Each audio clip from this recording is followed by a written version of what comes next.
Elon Musk is a fascinating man, perhaps even too fascinating for some, and his relationship with China has raised some questions. But in today's video, we'll talk about Tesla and its new Xinjiang store, and what China's beef with SpaceX is. Keep watching to the end of the video to learn about Elon Musk's original idea for ending Russia's invasion of Ukraine. Elon Musk is, without a doubt, an unpredictable billionaire. Since establishing himself as one of the most captivating corporate executives, his list of dreams and statements has grown. People refer to Musk in the same way they refer to brands like Gucci or Louis Vuitton. He's also used his brand to promote cryptocurrencies and policies as well as Tesla's automobiles. He may have been named Time Magazine's Person of the Year, but he hasn't been the talk of China.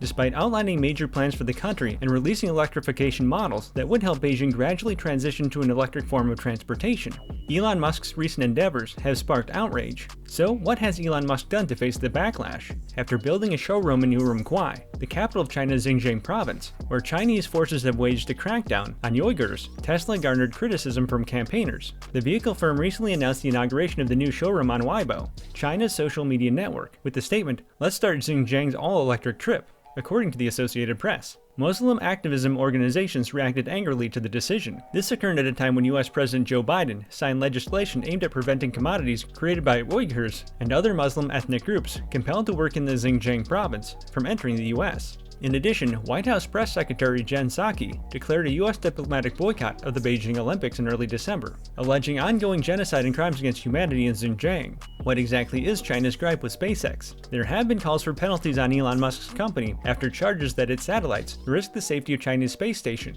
At a routine news conference, the Chinese Foreign Ministry spokesman Zhao Lijian said that China warned the United Nations on December 3rd about two near contacts this year between SpaceX's Starlink satellites and China's space station. According to the dossier Beijing provided to the UN, the Tiangong space station made evasive maneuvers on July 1st and October 21st to avoid colliding with the satellites. Beijing's protest was extensively covered by state media, inciting widespread public resentment against Musk and his businesses. China's state-run CCTV broadcast a video slamming SpaceX sometime in January, using the hashtag, "The United States is pushing its double standards into outer space." Some Chinese critics speculated that, in order to compete with Musk, China might speed up its own satellite installations. So, back to the present, Musk isn't entirely to blame. Stewart fears that China may attempt to steal SpaceX's very inventive technologies through foreign suppliers in other ways, potentially without the CEO's awareness. "We know that they, China, can often hide their intentions, the parties involved, and they're very good at coming through back doors," said Stewart, the third-ranking Republican on the House Intelligence Committee. Stewart claims he discussed his concerns with Musk personally. The lawmaker also wants classified briefings from the National Reconnaissance Office, which is in charge of deploying spy satellites and maintaining American security in space. According to the Wall Street Journal, Musk's embrace of China, mostly on behalf of his electric vehicle firm Tesla, has raised worries too. He has concentrated his efforts on the Chinese market for Tesla vehicles, including appearing in Chinese official media to gain a greater footing there. Musk allegedly took out a $1.4 billion loan from Chinese banks to build a Tesla plant in Shanghai, which he claims was paid.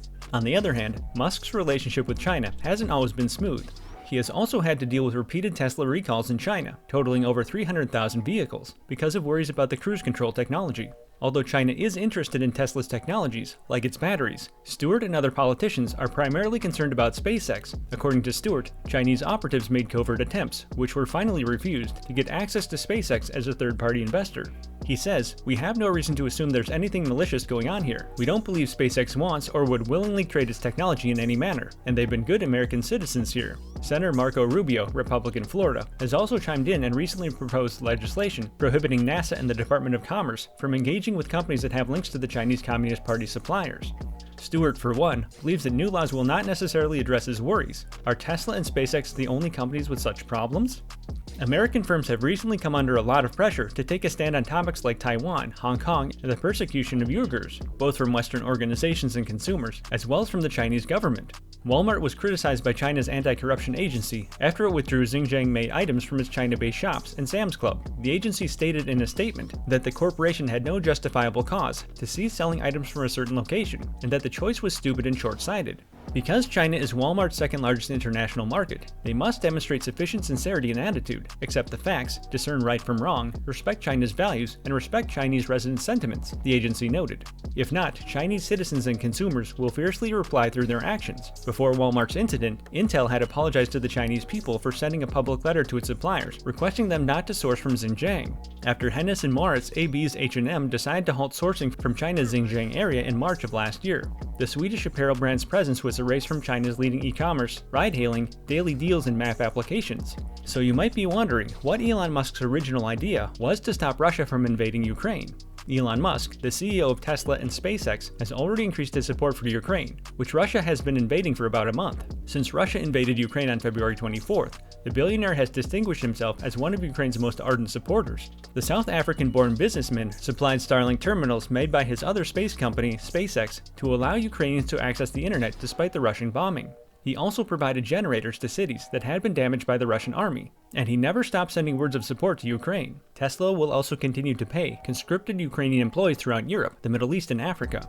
The Russian invasion of Ukraine has had a massive impact. It has resulted in hundreds of fatalities and millions of displaced people. Musk versus Putin, a battle royal. Musk is looking for a way out of this impasse. In a series of tweets on Monday, he appears to have a notion that sounds like dueling, a 15th century ritual connected to the concept of honor. Russian President Vladimir Putin has been challenged by the billionaire. He offers himself in combat in which Ukraine is at risk. On his Twitter account, the billionaire tweeted, "I now challenge Vladimir Putin to a single battle. The stakes are high in Ukraine," he added. Musk has approximately 78 million Twitter followers, and his message has already received over 200,000 likes. Musk sent out another tweet to clear up any lingering doubts. Tagged the Kremlin with the following message in Russian: "Do you agree to fight? @Kremlin Russia E?" The message has caused a stir on social media, with many people questioning Musk's sincerity. "This isn't a circus, Elon. Real folks are in pain," remarked one user. Another user's response summed up the overall surprise. "Have you given this any thought? Is there something I'm overlooking?" A user asked Musk a question. "I am very serious," Musk said without hesitation. He didn't say how this battle would play out. The duel was a controlled conflict associated with the subject of honor in the 15th century. Nobles may use swords or spears in combat, but commoners use sticks. In 10 seconds, the combat would be done. It would only depend on how much damage Elon wanted to cause, and how quickly he wanted to do it. "There is nothing else," a fan commented. Elon is also 19 years younger. The Musk supporter continued, pointing to a graph comparing the businessman's and Putin's physical stature. "I threw the world champion sumo wrestler, but at the risk of severing a disc in my neck, which gave me excruciating back agony for the next 7 years. Musk subsequently claimed victory when a participant shared an article praising his martial arts abilities. If you made it this far and are interested in learning more about Elon Musk and Tesla, watch our video, Tesla Cybertruck Updates for 2022. So, what are your thoughts on Elon Musk's relationship with China? Is there anything to be worried about? And, given that Putin has military expertise, who do you think would win in a hypothetical duel between Elon Musk and Vladimir Putin? Let us know what you think in the comment section below.